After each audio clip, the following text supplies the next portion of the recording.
சொல்லக்கூடிய ஆசாரியை வரவழைத்தாள். காஞ்சோரம் கம்பு வெட்டி கட்டை சிமிழ் உண்டு பண்ணி சிற்றரும்பை பிடித்து அந்த சிமிழ் கூட்டுக்குள்ளே அடைத்து ஒரு திருக்கானை கூட்டு போட்டு போட்டி அந்த உடுத்திருந்த சேலையிலே உள்முத்தியிலே ஒளித்து வைத்துக் கொண்டாள் இந்த பார்வதியானவள். யாருக்கு தெரியாம ஒளிச்சு வச்சுட்டாங்க அம்மா. ஆமா, இப்படி இருக்க பகவான் தினந்தோறும் படியளக்குற மாதிரி படியளத்து விட்டு தன்னுடைய வீட்டிற்கு வர்றாரு. கைலாசத்துக்கு வந்தாரு பாருங்க. அந்த நேரம் பார்த்து பார்வதா தேவியானவள் எப்படி அமர்ந்திருக்கின்றாள் என்றால், நெட்டியக்கால் சுருக்காமலே நெட்டியக்கால் சுருக்காமலே கவிதலை நிமிராமலே என்னவோ கேட்காமலே என்னவோ கேட்காமலே ஏறிட்டு பார்க்காமலே நெட்டியக்கால் சுருக்காமலே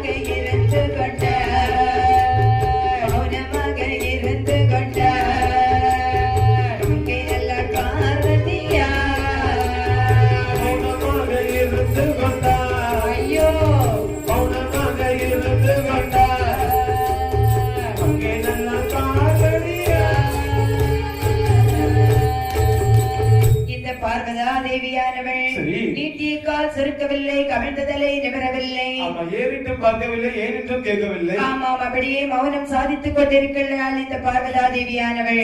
அந்த நேரத்திலே பகவான் என்னைக்கும் படியளக்குறது மாதிரி படியளத்துட்டு வந்தார் வருங்க. பார்வதி இருப்பதை பார்த்தார் பகவான். பார்வதி, என்ன சுவாமி, என்னென்று பார்த்தாலும் நான் படியளத்து விட்டு வந்தவன் எனக்கு பாத பணிவிடை செய்வது வழக்கம் தானே. ஆமா, இன்றைய தினத்தில் மௌனமாக இருக்கிறேயே, நீட்டியக்கால்